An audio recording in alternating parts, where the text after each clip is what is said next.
Hi everybody, thank you for coming today. I just wanted to have an open house to discuss storm preparation. I'll start by just reading the latest update that I received at 12:45 today. It says, conditions will start to deteriorate rapidly overnight Sunday into Monday from south to north. Landfall will likely occur between Atlantic City and Sandy Hook between 3 p.m. and 10 p.m. on Monday. This scenario will bring a strong surge into the Jersey coast, Long Island Sound, New York Harbor, and into southern Connecticut. Flooding is likely in those locations. Strong southeast to east-northeast winds will occur north of the center, with more northerly winds south of there. The heaviest rains will occur in the southwest side of the storm. There is still more than 48 hours before landfall, and the exact track is still unknown. Sandy Hook remains a hurricane with winds, Hurricane Sandy remains a hurricane with winds sustained at 75 miles per hour and gusts at 90 miles per hour. Areas north of Cape May should assess southeast, east, and northeast facing areas, as the winds will be blowing out of these directions. Areas south should assess north and northeast, northwest facing locations and prepare for gusts upwards of 75 to 100 miles per hour along the coast, and 50 to 70 miles per hour inland for long duration. Sustained winds of 45 to 60 miles per hour at the coast and 30 to 45 miles per hour inland. Further details to be updated within 2 hours. What I intend to do is to take these weather reports beginning tomorrow and update my Facebook page as the storm gets closer to us. It looks like right now the worst possible scenario is what's developing. A storm hit anywhere from Cape May to Sandy Hook puts us not in the eye of the storm, but it does put us in the location where the largest surge comes in on the northeasterly side of the storm. It is for that reason that our hope is that the storm goes as far north as possible. The fact that it's hitting us from the south, so close to us, causes an enormous problem. That's further complicated by the fact that it will be a full moon and high tide when the storm surge hits. If you recall Hurricane Irene, we had a similar circumstance where you had high tide, the surge conditions, and the full moon. All three aggravating factors because the water could not flow outward towards the ocean. In this particular instance, we have one more aggravating factor, and that is that it's happening in October, going into November, when there are leaves on the ground. So we can really expect that some of our storm sewers, storm drains are going to get clogged up with leaves. So I'm just asking everybody to be aware of that and try to get as many leaves away from the storm drains as possible. It's really important. You're helping yourself, you're helping your neighbors out by preventing flooding as a result of water that's not flowing properly. There's a few other things that I want to point out. First, I want to explain that Roselle Park has been preparing for this since Friday afternoon when I spoke to the Director of Office of Emergency Management, Chief Paul Morrison, and he spoke to all of the other directors that we have, the Fire Department, First Aid Squad, DPW, and the Police Department.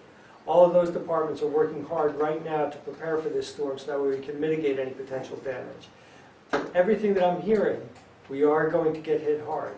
There will be some damage and there will be some flooding. So I'm asking people to start preparing for that now. Start preparing your houses. There may be power outages. I spoke to a PSE&G representative, and I'm going to give a phone number in a little while that you can contact PSE&G if you have an emergency situation that requires your power to come up rather quickly. Everybody else will just have to go through it. It's not expected to be along the same lines as during Hurricane Irene, but it could be along the same lines as the October snowfall last year, because the cause of power outages this time is expected to be fallen tree limbs. If you look down the streets, a lot of the tree limbs have been trimmed around the power lines, but even so, there's no way that anybody could predict what tree limb will fall on what power line, so we expect that there will be some power outages as a result of that. In terms of preparation for yourself, we ask you to consider what you need to do inside your house to go for 5 to 7 days without any power. That includes simple things like remember that your refrigerator goods are not going to be available for the full 7 days. Make sure you stock up on canned goods. Make sure you stock up on a can opener that can be used without power. Make sure you have water in your houses. Make sure that you have a source of power if possible, such as a generator. If you don't have a generator, start talking to your neighbors. A lot of your neighbors have generators, and if you plug in a generator to your neighbor, then you can also keep your sump pump running if you have a sump pump.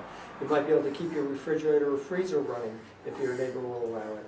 So these are things that you can do to start preparing now. Make sure you have flashlights. Don't use candles in your house, please. One of the biggest dangers in the house after a storm is a fire from candles or an explosion from using candles if the gas is leaking into your house as a result of the pilot light going out.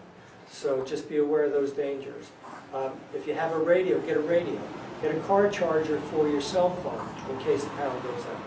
Get your car off the street.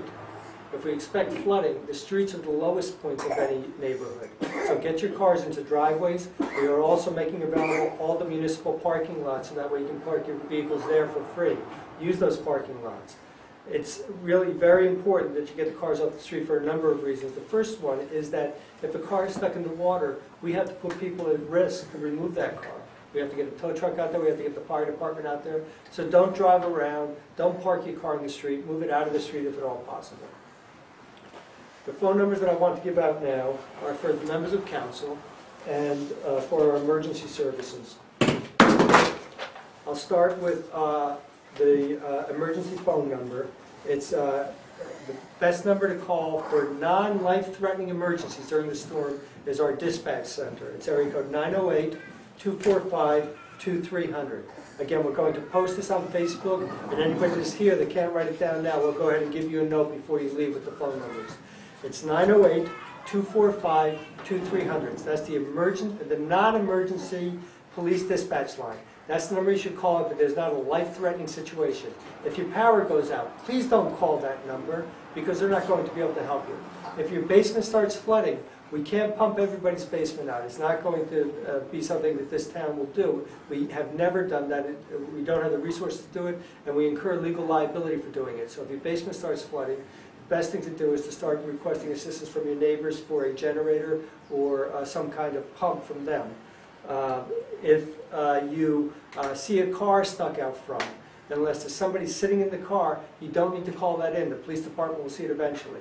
During Hurricane Irene, we had such a surge of phone calls that the emergency phone calls could not get through. So we ask you to use that number if there is some kind of true emergency that is not life-threatening. If you dial 911 for life-threatening emergencies, the police will respond immediately. The fire department will respond immediately as long as the situation allows for it. So 911 is the primary number if there's a life-threatening situation. 908-245-2300 if there's an emergency that's not life-threatening. And then if your power is out, if you want to call the number to get information about the power, the number is 1-800-436-PSEG. 1-800-436-PSEG. When you call that number also, you'll be able to ask them what areas are affected, and they will give you an estimated time when your power will come up. If past practice or past experience is any indicator, they usually tell you a time that's far out, anticipating that your power will be restored before that deadline, so that way you're happy that your power was restored. So don't panic if they tell you your power is going to be out for a week. It may be restored after 2 or 3 days, as was our experience during Hurricane Irene and the October snowfall. Now I'd like to give you the phone numbers of our members of council. First I'll give you my phone number, and I'll give you my phone number again at the end. My cell phone, which I will attempt to have charged up and ready to go during the entire operation, is area code 908-468-4666. 908-468-4666. First Ward Councilman Andrew Casillas, phone number 732-221-1345. 732-221-1345. Second Ward Councilman Scott Nickel, cell phone number 908-279-4896. 908-279-4896. Third Ward Councilwoman Tanya Torres, 908-477-6412. 908-477-6412. Fourth Ward Councilman Mo Miranda, 908-247-8384. 908-247-8384. 5th Ward Councilman Michael Yakuboff, 973-342-7730, 973-342-7730. And Councilman at Large Carl Hokinson, 908-966-7852, 908-966-7852. And again, my number, if you need to call, is 908-468-4666. We will all attempt to take every phone call that we can and return phone calls that we're not able to handle. We ask for your patience. Understand that there are nearly 13,000 residents in Roselle Park, and we are trying to service everybody at the same time. The other two emergency numbers I gave you, remember, for the police department, the non-emergency line, 908-245-2300, and the PSE&G number, 800-436-PSEG. Now, I want to tell you what our departments have done in preparation for this. First, we had the DPW do some very extensive pre-storm work. We have a checklist that they're following. Yesterday, they started clearing out any debris from the retention basins. Today, they're going along all of the storm drain lines, and they're attempting to clear out the storm drains on the surface, and those that are located in known flood-prone areas, they're going there to try to remove leaves and debris that is found inside the storm drains. Tomorrow they will continue that operation, and they will try to go downstream and check out the creek between East Clay Avenue and East Grant Avenue, between Walnut and Spruce, and they will also clear out the creek that's located off of Westfield Avenue leading into Roselle. We will then continue the operation by trying to remove any leaves that we can remove, but you shouldn't count on that happening. One of the problems that we're facing right now is that residents are taking leaves and blowing them from their lawns into the street. It's really a very bad idea, and I would ask you not to do that. If you don't mind either bagging the leaves up or moving them away from the storm drains in the street, remember that's the lowest part of any neighborhood, and the water needs to flow. If we block the water flow with leaves, we are definitely going to have more flooding than was necessary. The next step that we're going to implement is we're going to pre-position equipment. For example, the police department and DPW will position equipment for blocking streets, barricades, and so on and so forth. They will put those things out there in advance. Probably Monday is when we will begin blocking off the streets. We ask you to pay attention to those barricades. There are reasons why the streets will be barricaded. Please do not drive down a street that is barricaded. If you live in that neighborhood and you feel a need to go down there, I would recommend that you take a look. If there's a police officer around, confirm that you're allowed down the street, and if not, figure out another way to get into your house. If you can park your car at a high point and walk to your house, that might be the best idea. There's a reason why that barricade is there. Also, during the storm, we ask that everybody remain in their houses. Don't go out in your cars. Don't go out driving. If you see a flooded area, don't drive through it with your car. One of two things will happen. You will either have your car stuck because it will be the water too high, or you yourself will cause a water surge that will flow into neighbors' basements. That's something that happened at the last storm, and it's something that really is unnecessary. It causes unnecessary damage. Do not drive through a flooded zone. Finally, our fire department and first aid squad will be available as the storm approaches. They are going to work in a rotation, so that way we can provide ample service for the duration of the storm, which is expected to last as long as 2 days. And we will be opening up the middle school as an emergency center. If anybody needs to be evacuated, that is the location that will be taken to first before we take them to the county center in Clark. So that is the procedure that we're operating under right now. A state of emergency was declared earlier today by the governor, and what that state of emergency does is it authorizes us to use overtime in order to try to prepare for the storm, and beyond that it also gives us the opportunity to do certain things like require everybody to stay in their houses and off the streets. And those are things that I will do as the time approaches with the consent of council if the situation dictates. And with that said, I will take any questions that anybody might have. the schools, are they going to remain open or are they closed? I haven't had an opportunity to speak to the superintendent of schools yet. My understanding is that they have not been closed yet, but I don't have official word on that. It is most likely that based on the track that we're expecting right now, there will be a need to close the schools on Tuesday, but I not only don't make that decision, I don't want to speak for the Board of Education.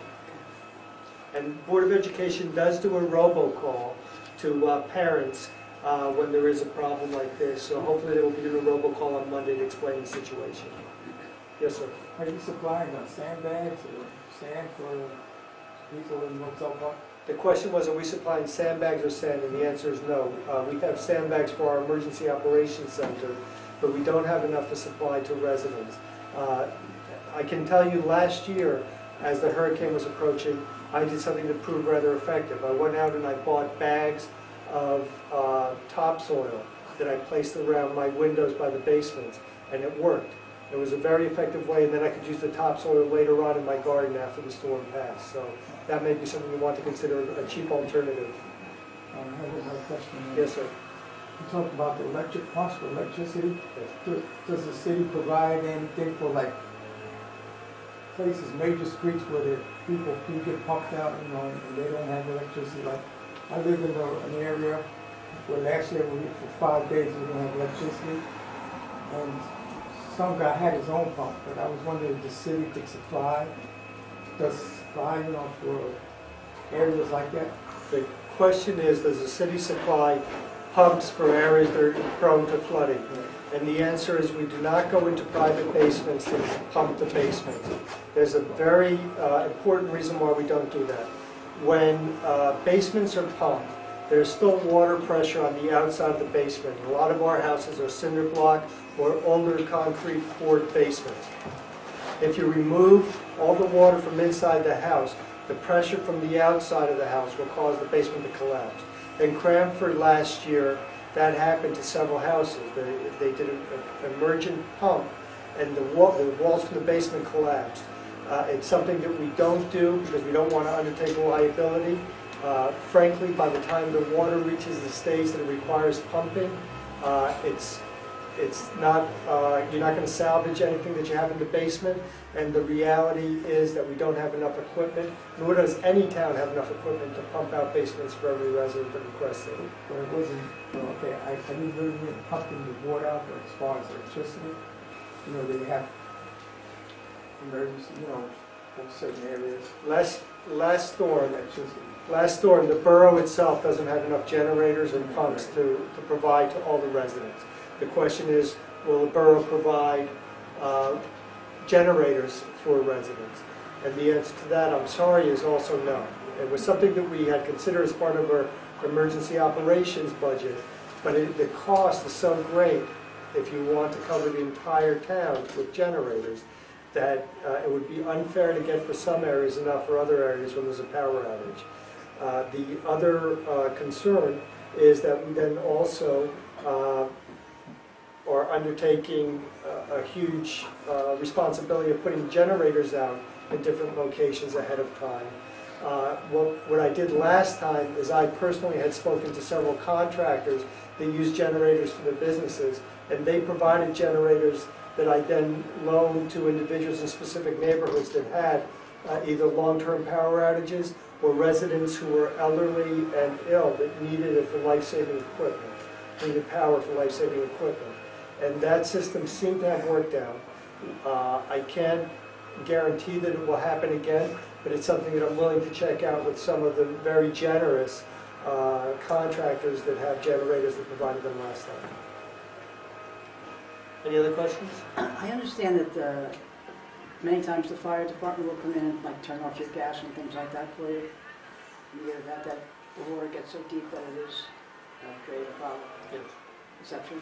The question was, does the fire department enter a house and turn off gas lines or power in the event that the basement is flooding to the point that it becomes a dangerous situation? Right. The answer is that most houses have an outdoor shut-off valve, and they do shut off all gas. When they do that, the gas company needs to come back in, or an electrician needs to come in before it can be restored. But they do that on a regular basis, and we'll do it in every situation where the basements are flooded to the point where the health and safety of the neighborhood really is at risk. Is there any risk to the water supply, like in terms of just losing water flowing through the house from the hurricane? The question is there any risk of losing running water as a result of the hurricane? It's a mixed question. Most of the water that we have in the borough is gravity fed. What that means is you have a water tower that's above the level of the highest residence or building in the borough. In most instances that's 36 feet, and the water tower that we use is at a 45-foot height or something along those lines. So that the water's pressure fed. The problem with that, though, is that if there's not a way to resupply the water in the tower, you are going to run out of water. So what you might want to consider is purchasing some water bottles, a supply of water bottles to drink, and then if you can fill up your tub and use that for toilet flushing and things like that, that might be a good idea. But don't waste water once the storm starts until after the storm has passed. Another resident had called me up before this and had mentioned that everybody should consider their pets. Make sure that you have made plans for your pets, and if there is a need to evacuate, make sure that your pets are taken care of. It's problematic to leave a pet in a house with no power for 5 or 7 days, so just be aware of that risk. And if you need to make arrangements beforehand, make arrangements beforehand. And if not, make sure that if you are evacuated, that you at least notify the authorities and anybody else that's necessary about the pet being in the house. I keep seeing mixed reports of projected physical rain. Have you heard from your sources of any decent, reliable number yet? The amount of rain, the question is, have I heard from a reliable source of any decent amount of rainfall? The numbers that we've heard are 4 to 8 inches south of the eye of the storm and 12 to 16 inches north of the eye of the storm. At this point, we are north of the eye of the storm. We are also, based on the projections, we are also in the storm surge area with water being pushed back from the ocean toward the sea, toward the shore. And we are facing the high tide problem and full moon. So what that in essence does is it raises the water table about as much as 10 feet. Considering that Roselle Park has some areas that are as low as 70 feet above sea level, it makes it difficult for the water to flow downstream. So more than the storm water itself is the inability to drain any water that hits us. So whether it's 8 inches or 16 inches, it still could be a problem. Do I have any other questions? Well, I thank you all for coming today. If anybody does have any questions, feel free to hang out and ask them. And I will also, anybody that wanted those phone numbers didn't have an opportunity to get them, I'll write them down for you before you leave. Yes, sir. Even though it's a couple days away, anything with Halloween or the Bender Avenue? We've made absolutely no decisions at this point with regard to Halloween or Bender Avenue. And we're going to take that on a case-by-case basis as we figure out what the process with the storm is. I really do hope that this is much ado about nothing and that we're making a lot of preparation and a lot of fuss about nothing. That would be my preference. I hope that a week from now everybody's laughing about the fact that I posted on my Facebook page that it's going to be a Frankenstorm. I really hope that. I just don't know if that's going to be the case. Any other questions? Again, thank you all very much.